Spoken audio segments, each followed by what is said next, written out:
Living History at the Madison Public Library is a pilot effort to work with community members and organizations to gather and preserve Madison history. The community history panel tonight, these distinguished people, kicks off an ongoing set of events that will range from one-on-one interviews to group story sharing and events. So living history is not possible without community members who are willing to share their stories. The first set of events for living history are place-based, meaning focused on a particular neighborhood. In tonight's case, the historic Greenbush neighborhood. As you can imagine, once I started looking around, the first place that came to mind is Greenbush. So that's why we're here tonight. Upcoming efforts will focus on the East Dayton neighborhood and South Madison. If you can speak to the history of either of these neighborhoods or know folks who can, please follow up with the people from the library in the city here tonight, after we're done. So to introduce the panel,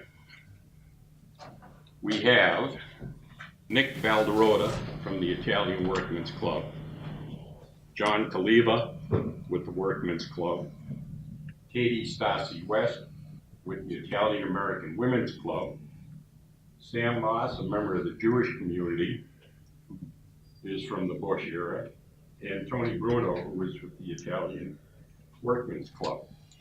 So to introduce two people, Laura Damon Moore, who is with the Madison Public Library,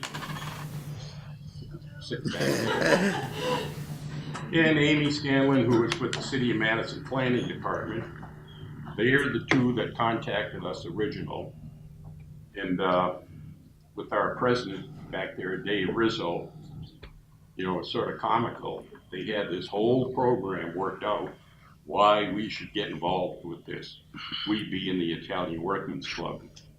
Probably about 5 minutes into their presentation, we said, give us a date. When do you want to do it? I think it ruined their whole program, and they're still wondering what's going on. So, I'll ask a question and then direct it to each of these people for an answer. And we've done this before, and some of the answers can be rather interesting. So, first question. What is your association with the Greenbush neighborhood? Nick? I was born in the Greenbush. I was born right across the street on Park Street. I lived in the neighborhood until I was 21. So I know a lot about the Greenbush and the Italian neighborhood that we had and things that we did. It was a great neighborhood. I don't think any of us had any keys. Kept your doors, didn't have to lock your doors at night because nobody's going to bother you. The biggest thing is that everybody had a porch. So in the summertime, there was no air conditioning. Everybody's outside. So when you walk through the neighborhood, you have to say hello to everybody, so everybody knows you. So when I was a kid, if I did something wrong, and we never had a telephone, when I got home, my mother would be hit like this. I was about this far off the ground. So it was a unique neighborhood. Wrong, though, right? Huh? You never did anything I never wrong. did anything. I kept pleading my case, but my mom just didn't believe me. Okay, John? I'm John Kaliva. I grew up in the Bush, 717 Mound Street. I'm a proud Sicilian. My grandmother and grandfather Kaliva came over here in 1911 on the Italia.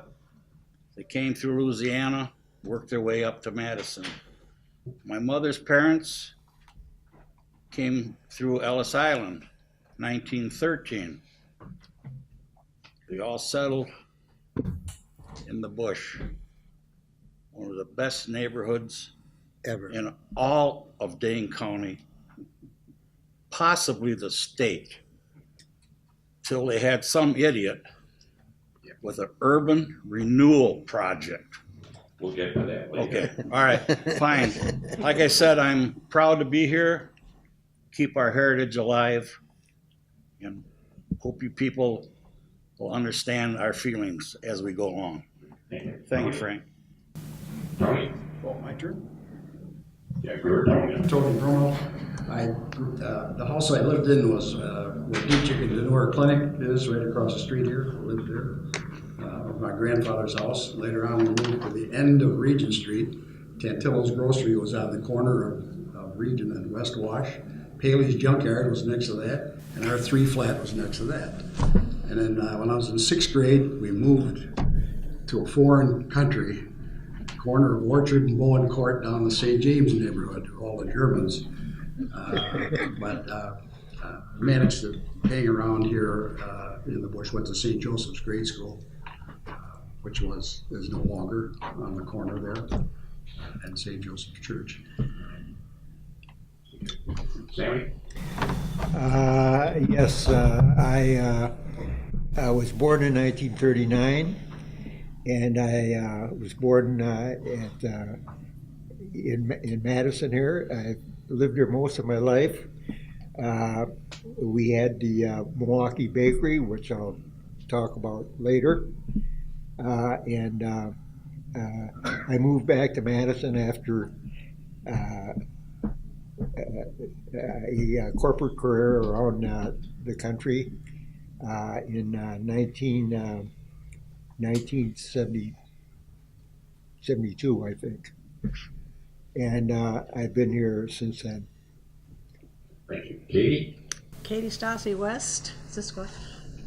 Grew up mostly on 800 block of Regent Street down in the middle of it, and there were all Italians and Albanians on that block. But actually, there were only 2 Italian families in that whole block all that time.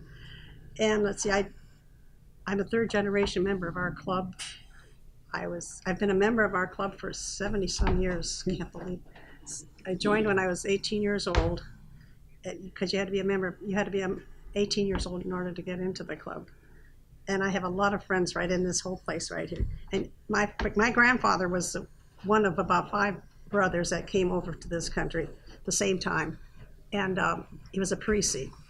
So all those Parisis had a lot of Parisi children. And on top of that, he had 2 sisters who were, one married a Kusha and one a Ternulia. So if you had 1 drop of Parisi blood in you, you were related to everybody in that neighborhood. So, and I miss it a lot. I come by here and I just cannot believe what these buildings are doing to our, when we play, their streets Regent Street was very narrow at that time. So, and we played in the streets at night, but I'll tell you about that later too. My mother's name was Stasi, so Katie and I are cousins.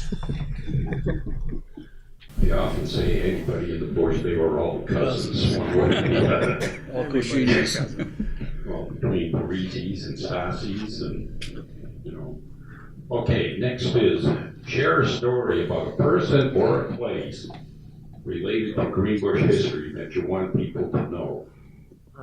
Nick? Whitefront Grocery Store. All right. Whitefront Grocery Store was on the corner of Mountain Street and South Lake Street. And that was a gathering place for all of us kids. Go to the park. We'd go to the park almost every day. So we'd always meet there, and then we'd go out to Birmingham Park and play and do all other stuff and come back. It was a gathering place for all the kids in the neighborhood. We had a lot of fun. It was a great place. John? He's talking about Whitefront Grocery. That's my uncle's grocery store. They never knew his last name. They just called him Mr. Jim Whitefront. Yeah, Mr. Jim. His Yeah. last name was Caruso. Well, I mean, my favorite place was right down in the next block, Mrs. Coletti's porch. In the evening, after supper, after everything was done, homework, everything, all us young men would go to Mrs. Coletti's porch.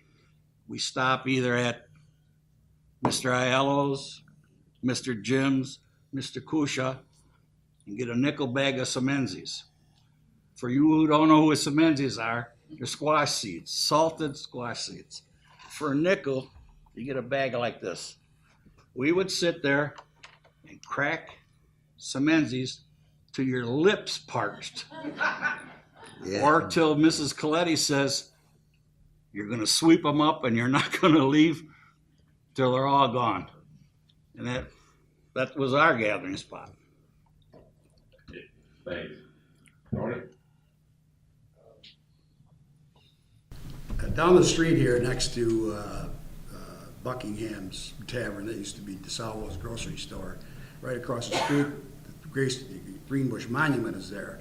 That used to be Seniko's junkyard in that area there. And my cousin Dominic and I would sneak in there on Sunday because there was nobody there. They weren't open on Sunday.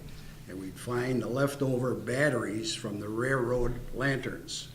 They were all battery operated at that time. And there's always some juice left in that battery. And we'd have a little crystal set and we'd make a radio from the however many batteries we could hook together and connect it to that little crystal set. And we could get, we used to get WGN in Chicago. We thought that was the greatest thing we ever heard of, was to get all the way to Chicago and listen to the news from Chicago, which was not very good. But it was something. Sam? I made some notes on one story that I wanted to tell. It's an interesting story told to me by my uncle Simon, known as Buck. Original name Muskowski, as all the males in our family were. Mine was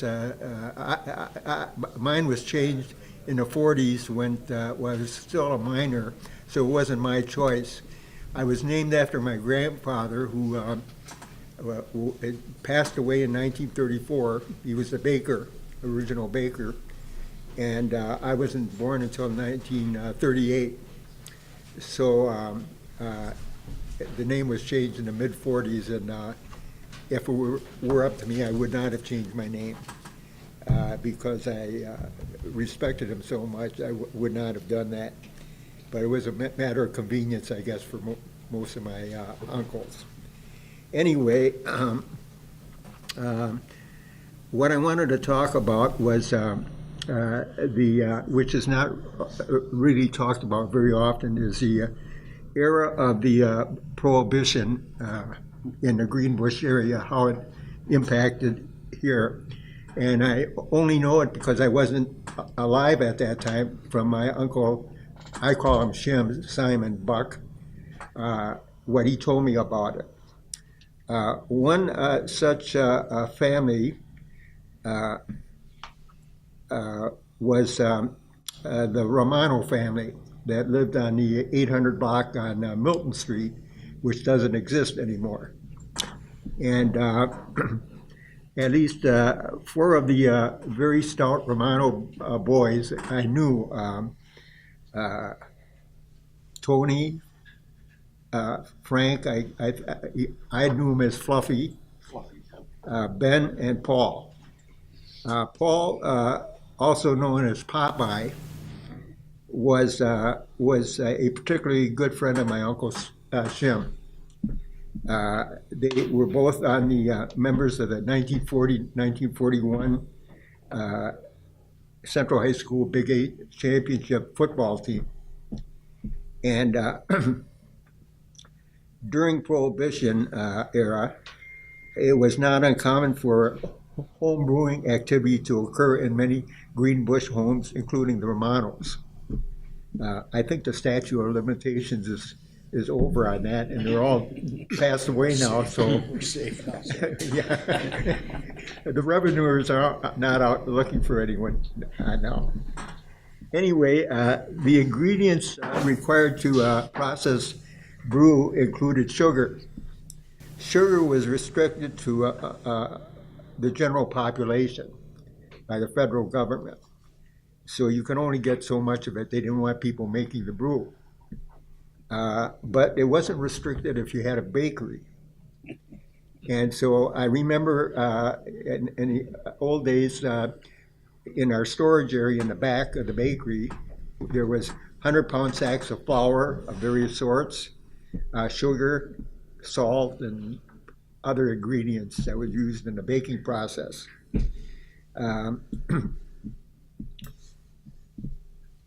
Our bakery was opened in 1924 and remained open until the early 50s, for 28 years, I believe.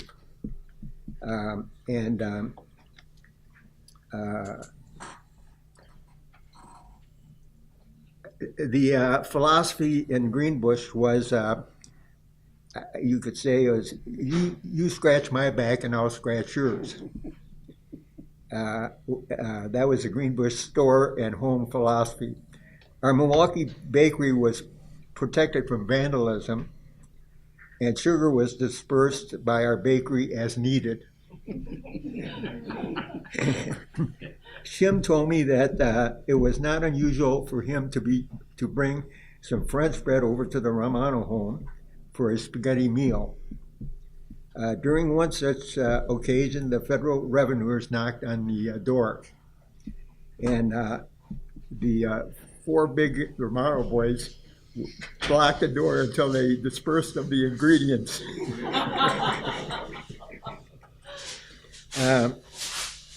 I don't know how Paul became known as Popeye. That's what I always called him.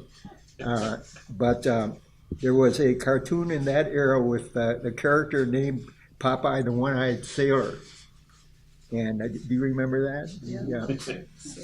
And who ate spinach and had a girlfriend named Olive Oil.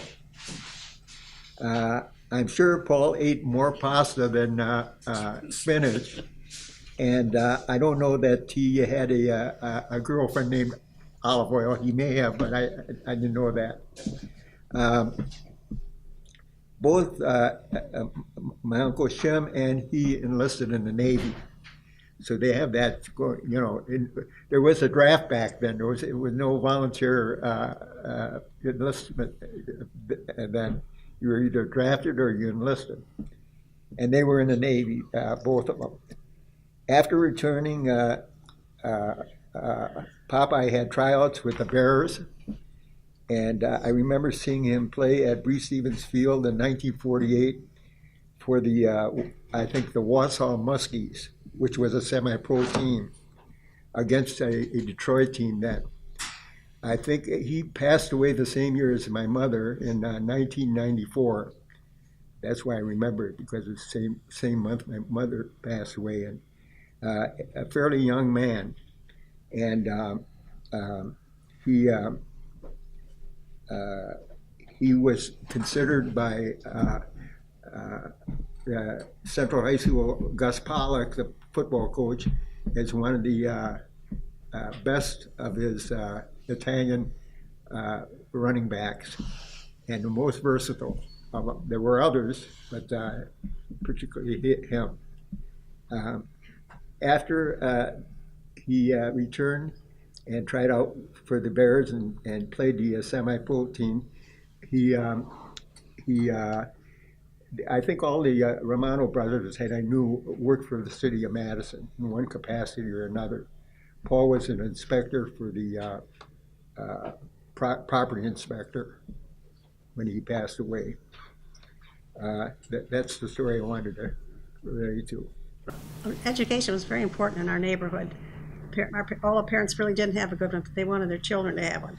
And actually we had a doctor, a dentist, a lot of nurses, a court reporter, that was me.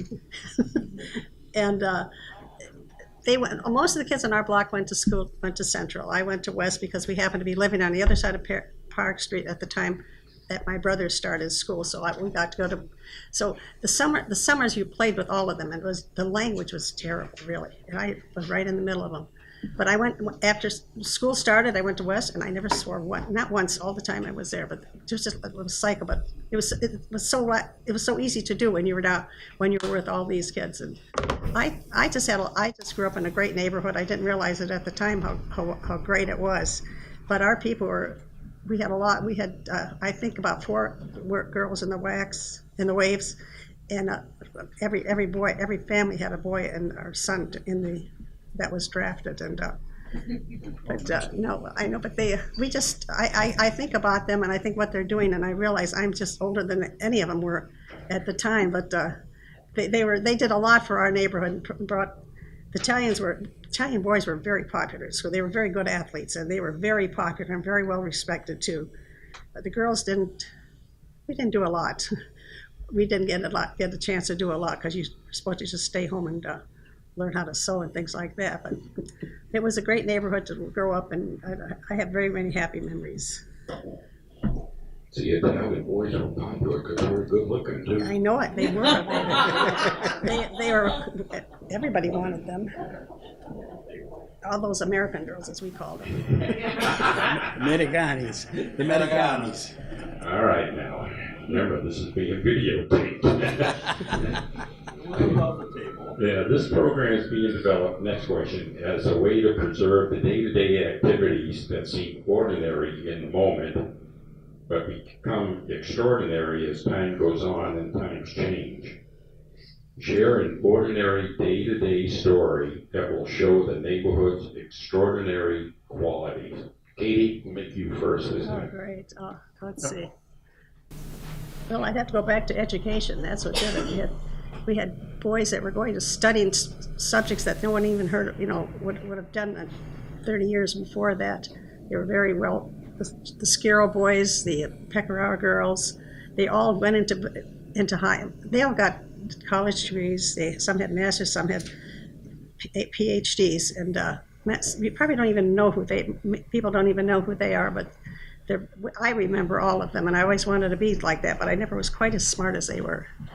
But my mother wanted me to be a secretary, so I went to business school and got to be a secretary, and I never liked it, so that's when I went into court reporting, and I don't think we have another court reporter in that neighborhood that I can think of, but I got to do things that I never thought I would be able to do, and I wish I could do them all over again too. Sam? This is a one-day story on Yeah. what happened in Greenbush. From Longfellow School, Central High School, we had a walk from Murray Street to Central, and one of my very good friends was Albert Smith, and we used to get there until my grandmother decided I should have a car, and I got I don't want to go into the details of the car business. And we used to get to Central, a bunch of us walking, and my cousin Susie Pikus always wanted to know why she could not ride in the car with us. I don't know the answer to that. Maybe it was the language we used or what. I don't know, but she never did ride in the car with us, and she complained about it. Boy, times sure do change. Tony? My grandfather had a little garden in the backyard, probably as big as this area here, from the case to the tables here. And he would grow tomatoes, cucumbers, and vegetables that we put up for the winter, so he had something to do with it. But that wasn't enough for him. And so he went around to everybody in the neighborhood that had a spare lot next to their house and made a deal with them that if they let him grow vegetables on that little lot, he'd split whatever he grew with the owner of that house. So when we moved down to Orchard Street, he tried to do that, and that was kind of a strange thing for that neighborhood. People just didn't do that, but sooner or later he talked them into it. After he got the first couple and they got some of his tomatoes, then the resistance went right down. And everybody wanted their front yard or their backyard or their side yard in a garden where my grandfather could grow vegetables. These guys can tell you the story about during tomato season when they were ready. they always carried a salt shaker in their pocket, to do taste tests of the tomatoes And apple in the season. neighborhood. Apple season. What's the question?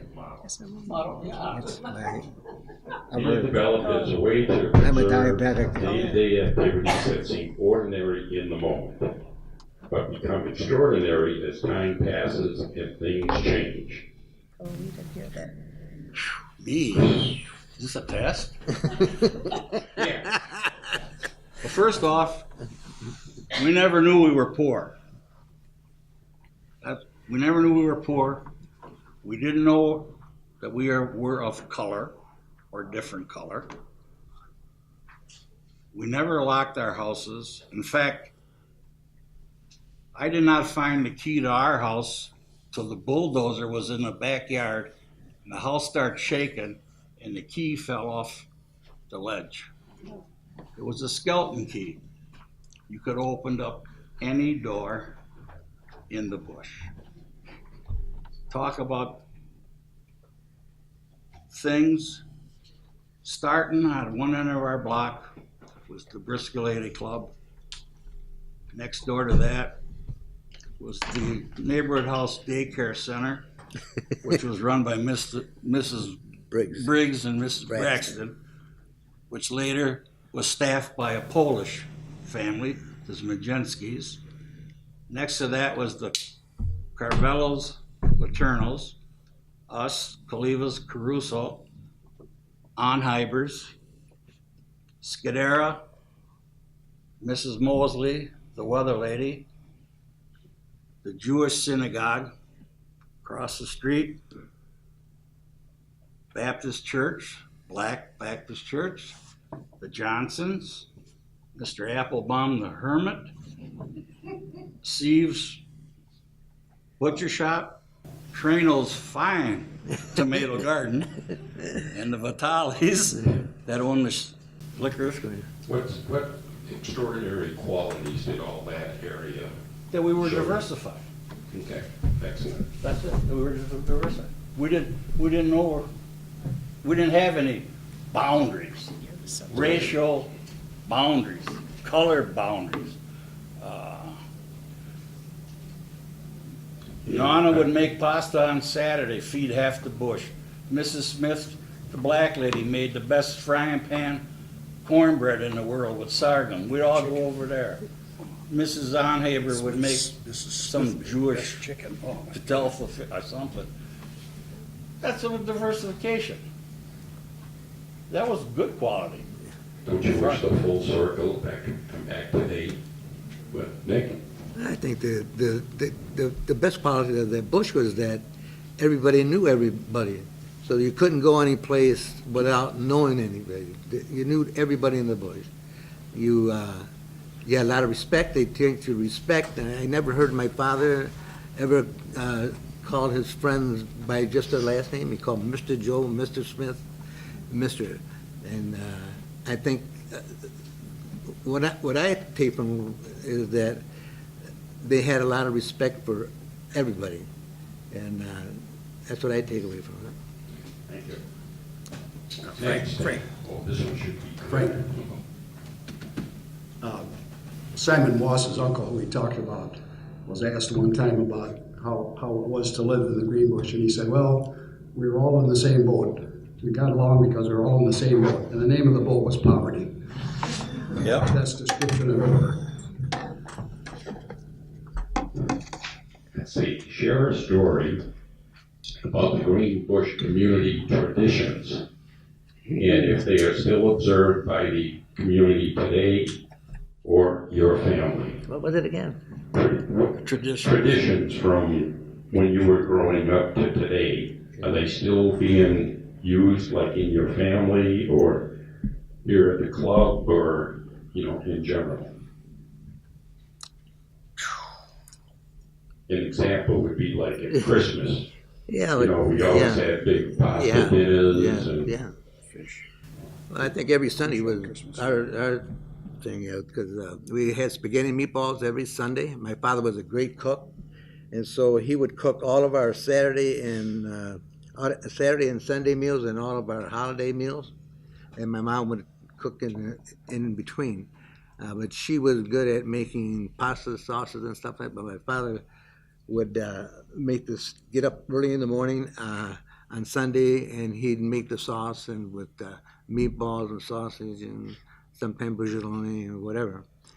So my mother would put, when we sat down and we ate at 12 o'clock, right on the dot. Now, if you wanted to have somebody over for dinner, you could invite anybody you want for dinner. They had to be there at 12 o'clock sharp. So we'd go and we'd invite somebody, and 12 o'clock comes, and I said, "Pa, maybe just getting out of church, maybe they'll be here in about 10 minutes. He said, "What time do you tell them to be here?" I said, 12 o'clock. He said, "What time is it? 12 o'clock? Mine." Oh, mine. My dad wore a white shirt only once, and that was on Sundays. So my mother would put, not a dish rag, what do you call it? Apron. Yeah, dish rag. Yeah, dish rag. Put two more on his The white shirt. one. Yeah, so he wouldn't get any sauce on his shirt, right? So my dad he put a nickel by his plate, and whoever ate the pasta first get the nickel. He never lost, never. So anyway, after we get through eating, they take that thing off like this. It had spots in it. My mother yelled at him for 52 Sundays every year. My father would go, and that was it.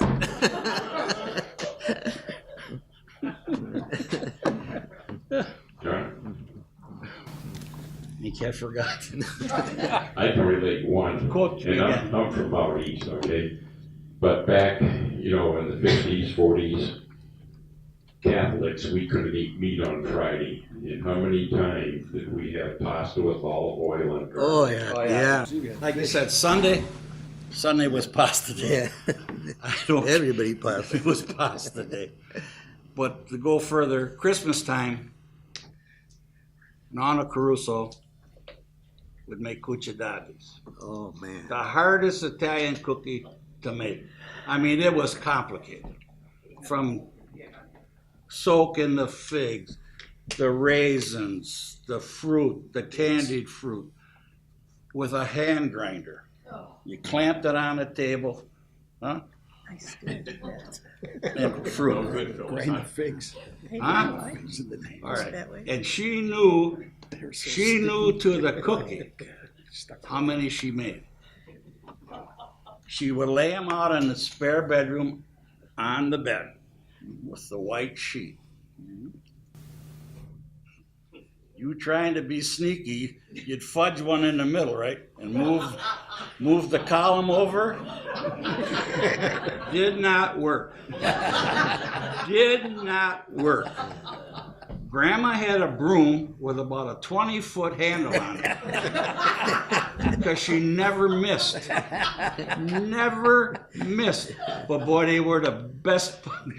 It was worth it. It was worth the punishment. It was worth the punishment, man. They were worth the punishment. You were in a lot of trouble when you were growing up. Yes, I was. Katie? Well, they had a lot of their traditions were connected with holidays. There was one Mardi Gras one they did. I think I don't even know. Did we have Mardi Gras there? But they had where they would come in. They would go to each other's homes or here at the clubhouse, and they would sit around. They would have the chairs in a big circle, and somebody would go around trying to make that person laugh, and he would go through everything. And once they laughed, the game was called mashkara, and he would mark their face with coal. And by the time they finished, they were just all a riot in black. But then their Christmas parties were another tradition here for the children. And John Raymond was Santa Claus. We sat there and waited for this Santa to come for an hour singing songs, and he would come in. It was a couple years before I found out who he was. But they gave you a bag of candy and maybe an apple or something, and we sang songs for quite a while until the Santa came. But they were always with the holiday ones were the best that I can remember. But they danced a lot. They would come in here and they would dance up there, and we didn't have babysitters then, so they dragged us along. And right back here there was a pool table, and we played around there. And when it got late and we were tired, they put us on the pool table to sleep. And they would have their party. Mr. Salerno would play the accordion, and Mr. Joe Stassi, who was did all the taps for all the military things, and there were about 7 of them. Only 2 could read music, Mr. Salerno and Mr. Joe Stassi, who was had a shoe shop on Main Street about 5 blocks this side of this Capitol Square. But he played, of course, he did that for years and years, but they were the only 2 that could, but the others tried. I mean, I thought they were good, you know. I got to sing Solo Mio, Oh Solo Mio, you got to learn all the Italian songs, and they danced a lot and just had such a good time. A story about a holiday festival, is that it? Well, a community tradition. Community Tradition, tradition. Yeah. custom. Tradition. Okay, for Halloween, one of my mother's very good friends was Georgia Chernilla. And we'd always go over to, she would take me over to the Chernillas' house before Halloween. And Skinny Pete and Bufo, they all had nicknames because there were 2 different families with the same first names, you know. First of all, we would get our pumpkins from, my favorite grocery store was a White Front Grocery. And we'd always get we would get our pumpkin there. That was my very most favorite grocery store. Anyway, we would go over to the George's house, and many times when we went over there, Bufo and Skinny Pete were, they didn't have a bathroom upstairs, so they had a kind of a tub, you know, in the area there that they would be bathing in while we were there. Nobody really looked at them, and that they were young kids, you know, and so forth. Remember, this is being recorded. Anyway, there was a bathroom downstairs on the next floor or something. I never was down there, so I didn't know. But Bufo always used to tell me that they were in there taking a bath while we were talking in the same room, but not where they were, you know. Anyway, we would go around to the neighborhood there, and in those days we didn't say trick or treat. It was soap or grub. Soap or grub. We had a bar of soap, you know, and we would mark the windows or whatever if we didn't get. I don't remember ever doing that myself. But Excuse me. since I'm on camera, I won't say I did. Statute of limitations. Yeah. Oh, yeah. Statute of limitations might be over. Yes. I've consulted a lawyer on all this. You know? Anyway, we used to have a great time going around to the neighbors to get treats and so forth. Tony? Well, one of the lasting traditions you're sitting in right now, this building, this was the cultural center of the neighborhood. Everything happened here. Dances. Up until a few years ago, where the bar is now was a stage. And so there were stage presentations, funerals were held here, weddings, wedding receptions. What are the men used to be able to come in here. Everybody had a key, and the only way you could get in the door was with the key. If you didn't have a key, you didn't get in. And they would come in and play cards, and they would lock the door. And so the mothers, their wives, would send the kids over to get the father, and you'd have to bang on the door outside until somebody came. There wasn't a phone in here until the 1950s. They didn't even have a phone. That's how they had. This was their inner sanctum. This was a place where they were able to play cards and be themselves. This place has now spawned a lot of other activities that you're probably familiar with. Festa Italia. We have a golf outing. We have a presentation at the International Day. We're involved in the community in events like this, talking about the old neighborhood, and a lot of fundraising things. So one of the traditions of the neighborhood, this is one of the last buildings in the neighborhood. This building, the Savo's old grocery, which is now Buckingham's, 2 houses, one next to for Boney's, and the one on the other side of that parking lot are the last buildings left from the old Greenbush. So this is a tradition that's still here. The story I want to tell about somebody who's been a good friend of mine. We were both at Longfellow grade school. The fellow's name is Tony Fiore, who and he and I got in a rumble on the hospital, Madison General Hospital Hill there, and it didn't last long, and there was no winner or loser. But we remained good friends, and he became a football and basketball coach. He doesn't live in the city anymore, but I see him on occasion. And so we remained good friends. Did you roll down the hill together? Yes, pretty A long much. hill, man, remember? When this building was planned, it was done by all labor was done by the members of the club. But John Ickey, who was a city engineer at that time, took an interest in these men. He hired them every year because they were so loyal and so good. And when they went to build the building, he provided all the equipment they needed, the trucks, whatever they needed. The only thing that what they didn't do was they had to put the frame or something in that had to be done professionally. But otherwise, the men did that all by themselves. And I remember the outside they had cement sidewalk stairs going up. The street was very narrow at that time, so it went out and you came in right about here at the top of the stairs. Came in here.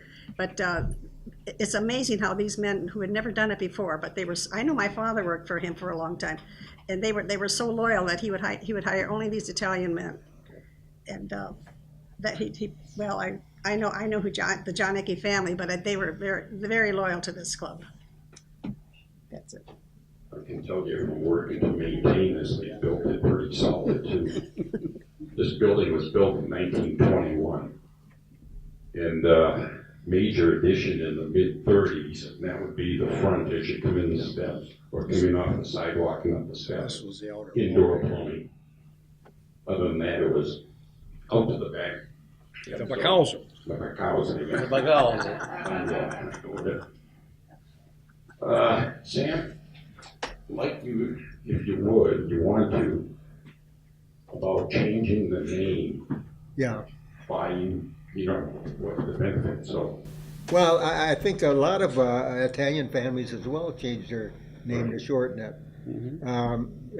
But the male members of our family all changed it to Moss. And I didn't have any choice in the matter, and I would not have done it because, as I said, I was named after my grandfather, was Samuel Muskowski, not Moss. His name wasn't never Moss. So that's the best I can explain that. What's also, Sam, relate to it a little bit, back when they had the bakery, people wouldn't buy from bakery with a Jewish name. So they basically shortened it to Moss. And No, the bakery was at the Milwaukee Bakery. Milwaukee Bakery, yeah. So back in those days, it was interesting. As Halloween approaches, are there any Greenbush ghost stories or odd or spooky urban legends? Nick? I don't know of any. We were spooky enough. Okay, Oh, yeah. Yeah. All right, go. The yard next to Reverend Peroni's church was the graveyard for oh God darn it. He had the Italian Methodist Church. Reverend Peroni. No. I know you were. Lake Street. But I'm just saying that was, so yeah, I think there was ghosts in his side yard because we were not allowed to go trick-or-treating to their house because Reverend Peroni would not come to the door. Really? Yeah, I think that was ours. Other than that, we weren't allowed to go past the boundaries of the bush. you know. But other than that, maybe there was some in Gerke's junkyard, I don't know. Katie? I never went trick or treating. Somebody had to say hand out the candy, huh? I know, I never went, I don't, the boys went, I think, but I was I not know allowed to it. go out to go trick or treating, so I never knew what it was about. I never got all that candy, I never got any of that. Very deprived. Sam? My grandfather threatened to make me a ghost a couple times, but I never saw him. I don't. Okay. Wait, Yeah.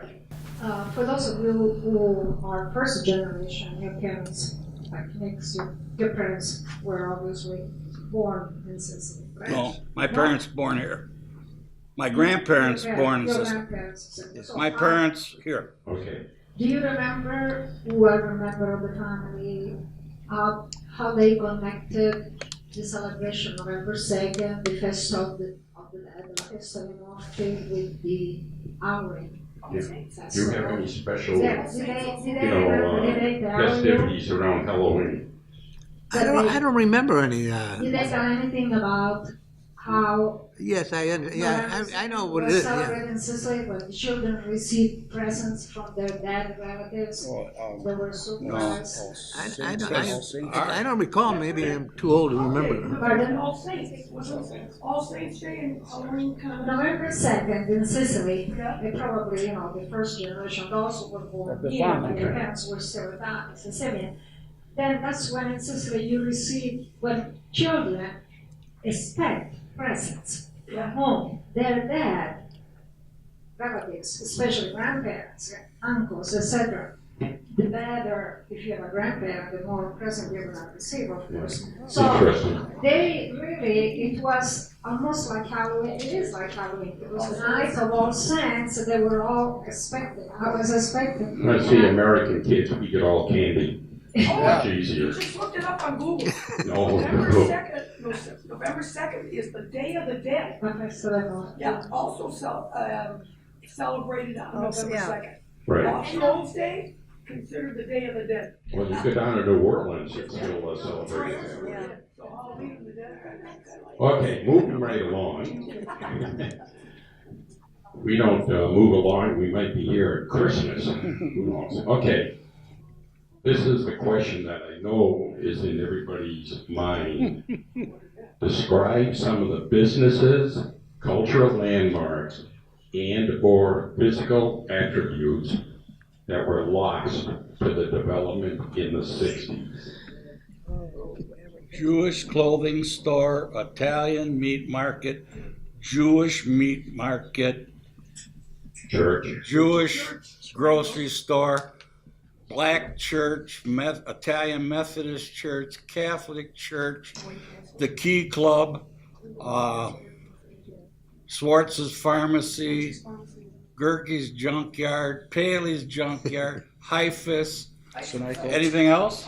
Yeah. They're all gone. Look at them. Oh, yeah, for those of you who Mount Street is gone. don't know, Milton's gone. this is the map that Tony Costello did of the bush, like from the early 60s, late 50s. And all the places these guys are talking about, you will find in this area here. For example, we are up here now at the Workmen's Club. Okay, this is the area, was it South Park? Right in here, the triangle, as it's called, that was taken down in urban renewal, late 50s, early 60s. My dad's paint store that he built, Clinton Paint Store, got moved down Regent Street when they redeveloped it. Yeah. So, any other comments about that development from anybody? It's Or gone. redevelopment? Clubhouse wasn't included in that, because they were on the other side of the street there. Who was it? This clubhouse. Right, we were on the wrong side of the street. Wrong side of the street, yeah.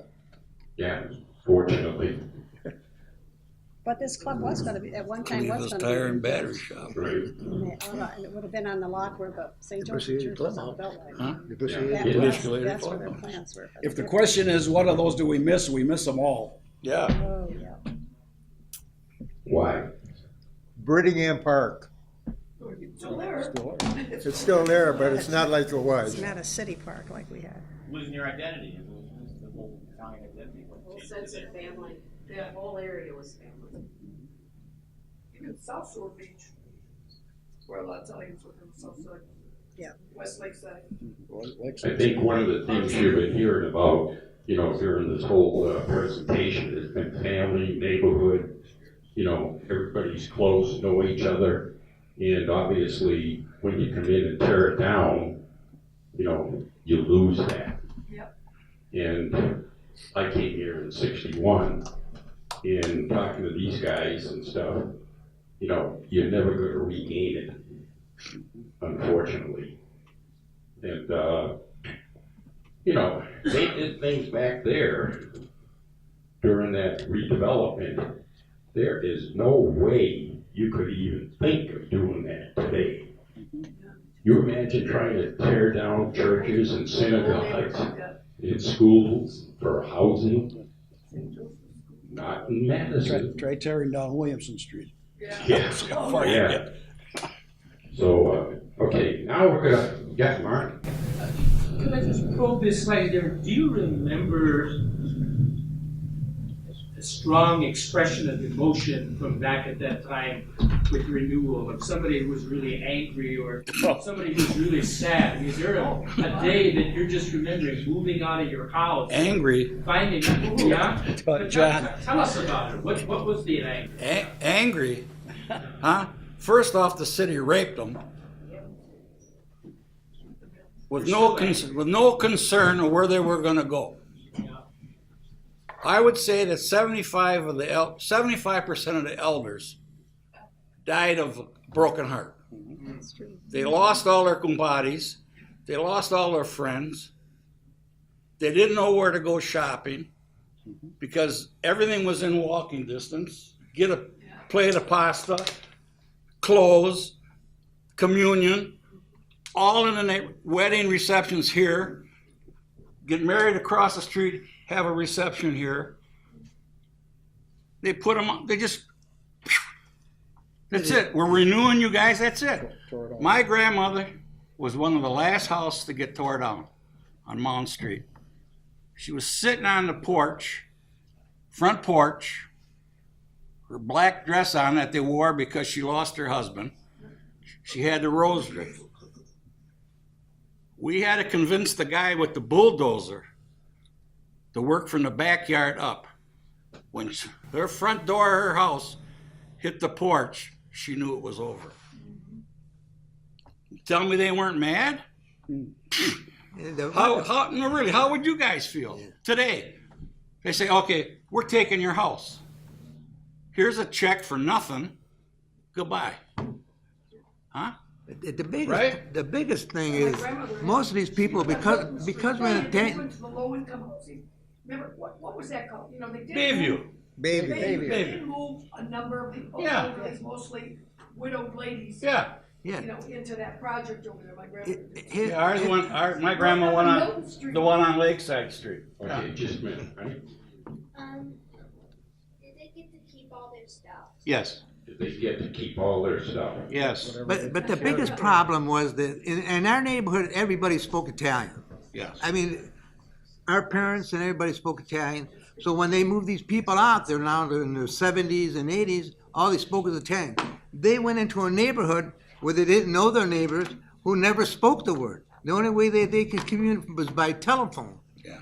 And so that was a really big problem for them. And the couple of them, the ladies almost had nervous breakdown Right. because they were out by themselves. Yeah. It's We heard terrible. about the Italian community. How about the Jewish community? How did they, Well, what happened was there were two Orthodox synagogues. Yep. One across the street from our bakery on Murray Street, Adasir Shurim, and the original one that was built in 1938. And then the original shul was on the corner of the southeast corner of Park and Park and Mount Street. Yeah, and that was Adasir Shurim, and that's where I went to Hebrew school and so forth. And that moved out to to Randall Street where it is now, to Randall and Mound. Oh, Mount Street, yeah, that. That's Beth Israel Center now. It's no longer Orthodox, it's conservative now. Yeah. My mother catered, was Jewish. My mother came from the Italian Western business to become the Jewish catering man. She worked there all the About time. Jewish families. How did people react? Oh, they dispersed. They dispersed. The kids that I knew went to Central High School, and Central was downgrade. Now, my family moved out in 1957. My mother and I went out to California, where I got my bachelor's degree, and the rest of them moved west on the west side of Madison. The ones that were left in my family that was left in Madison. Saul Zajac is still there.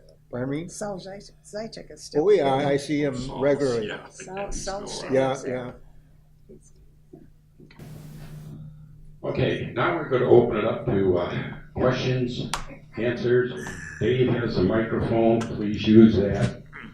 Phyllis? Approximately how many residents were there in the bush?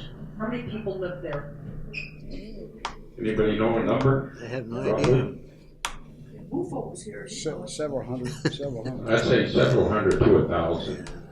Families. Yeah, and It then also depends on what you call the bush. You know, if everybody lived in the bush that said they lived in the bush, you know, it'd be 10,000 people. We'd be in Milwaukee. But about 700 to 1,000. probably, yeah. I've heard from these guys.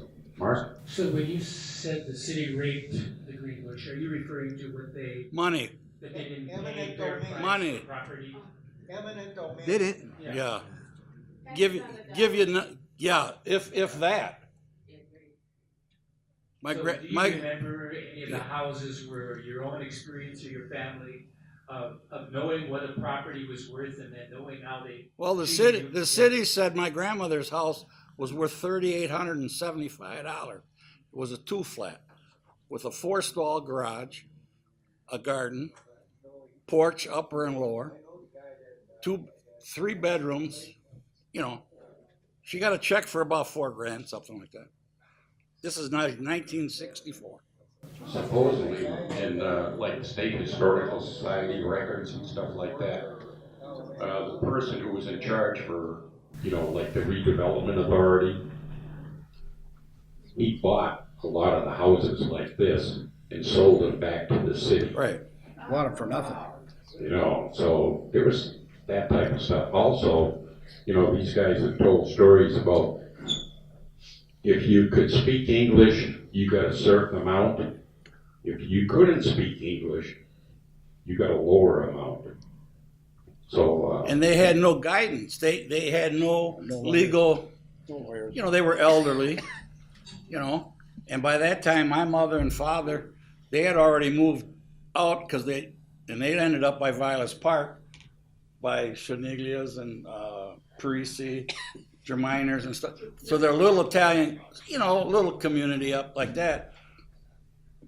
They didn't know. All of a sudden, here's your check, Mrs. Caruso. You know, per se. She didn't know. Her husband had passed. You know.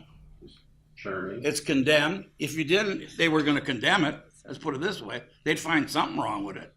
You know. Sherman. I remember standing on Park Street with my father, who never cried. And he cried over what was happening. And he talked a lot to me about what this meant to lose the bush that he grew up in. And the stories he'd tell me, I would be jealous that I hadn't been old enough to experience, you know, making the paste on the boards out there, all the responsibilities everybody had for making Crushing the grapes.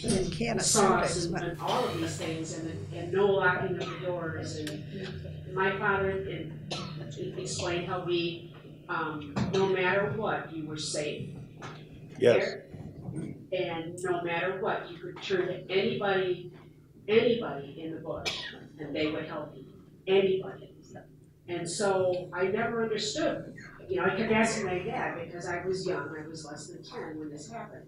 And, you know, the city would say, oh, it's just a slum and the houses are this and that.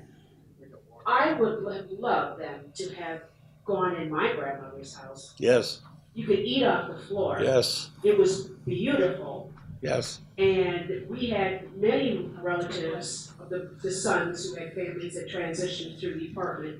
It was a fabulous house, but it was all about what they wanted to do, and they did. That's exactly what my father called it. They raped them, pennies on the dollar, considered us nothing but garbage. That's right. People. And it's a disgrace. They didn't realize that we built the bush on garbage. Bobby? Yeah, right. Bobby?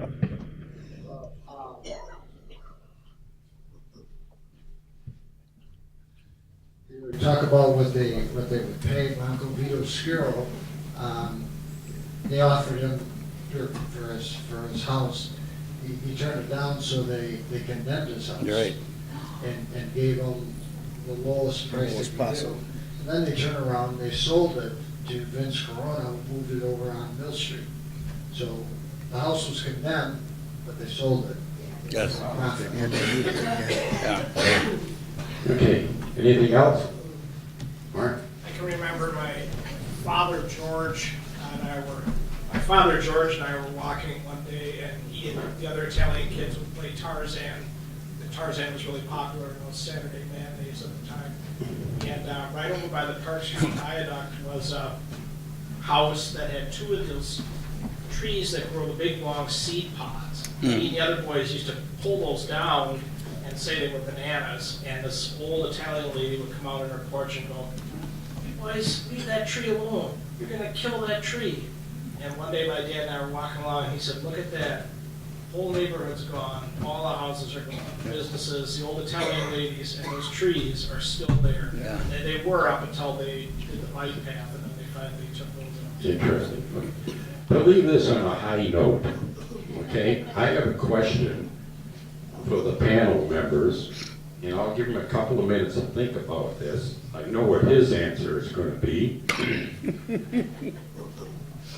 Where did you go on a date? Where did you go on a date? And don't tell a story about No, I'm not gonna, no. Well, Teenagers? the loft, As a teenager. the loft was the meeting, Oh, the loft. the loft, On Tony Street. Yeah, yes, that the was loft, or the neighborhood house. great. The neighborhood house was great.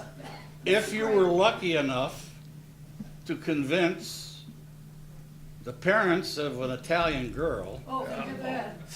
yeah, if you were good enough to take her out. Yeah, no, And she will be home, Mother. she will be home by 9 o'clock.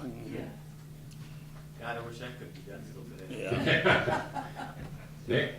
yeah. A lot of I'm people, I just don't- trying to think of, Probably the, or movies. yeah, yeah. movies. My mother used to take us down to the Majestic Theater in downtown Northview. You know, the movies were like 25 cents. Saturday morning, they had, you know, Flash Gordon, Hop Along Cassidy, Roy Rogers, you know.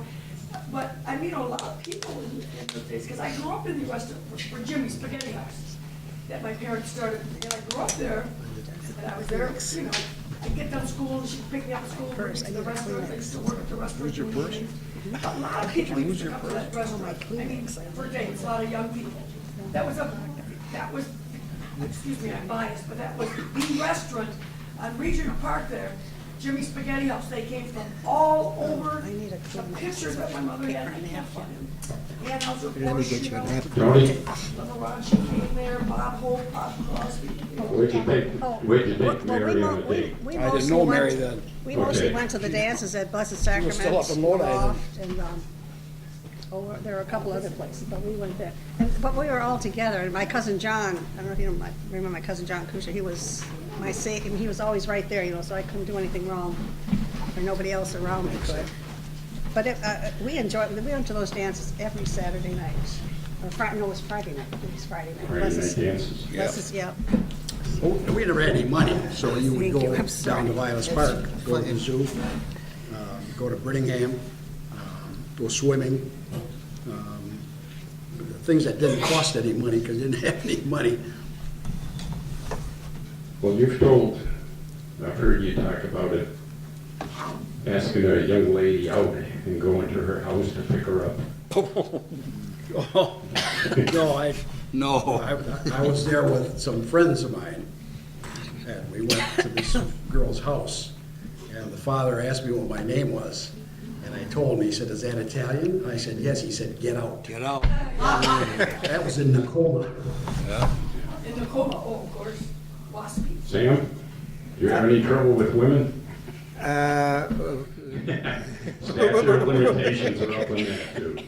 I remember my first official date was when I was in high school, and my good friend Harvey Brast, who's orthopedic surgeon, retired now, he and I and our dates went to Lombardino's.